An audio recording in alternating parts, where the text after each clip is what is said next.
Кыргызстан готовится к предстоящему заседанию Совета глав стран СНГ, которое состоится 13 октября в столице. Отмечается, что в течение года было организовано более 80 мероприятий, из них более 10 в нашей стране. За день до заседания состоится Совет министров иностранных дел, а уже 27 октября – Совет глав правительств СНГ. Сторонами будет рассмотрена работа в сфере экономики и будут намечены планы на следующий год. По мнению кыргызстанских экспертов, в целом наблюдаются положительные тенденции в сотрудничестве Совета в реальном секторе.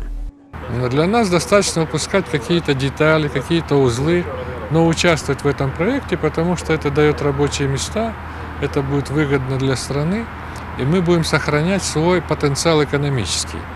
Поэтому я вижу именно в этом, в укреплении сотрудничества и в том, что это даст нам новые экономические проекты.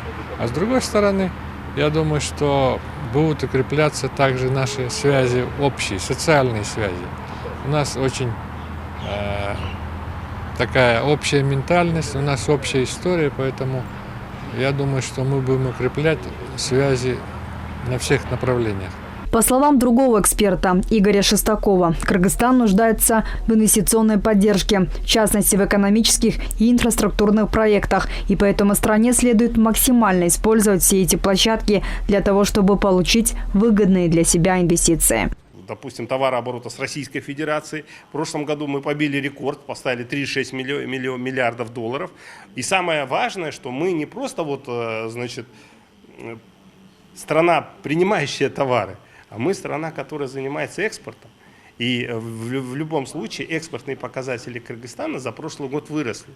Я думаю, что вот это, наверное, тоже одно из важных достижений в рамках этого межгосударственного сотрудничества. О том, что в последние годы Кыргызстан на полях ЕАЭС и на других площадках стран одного региона усиливает свою роль, предлагая амбициозные инициативы, отмечает политический обозреватель Зарина Металиева. Этим организациям просто необходимо придать новый импульс, и тогда эти организации, возможно, обретя новый импульс и силу, уже выступят совершенно в другом формате.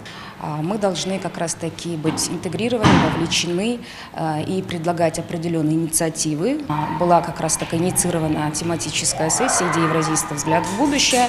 То есть здесь Кыргызстан рассматривал, наверное, в контексте уже большой евразийской политики. Кыргызстан достаточно старается делать уже активные шаги. Отмечается, что в прошлом году объем товарооборота Кыргызстана со странами СНГ составил более 5 миллиардов долларов, то есть увеличился на 26-27%. По сравнению с позапрошлым годом этот показатель вырос у всех стран объединения.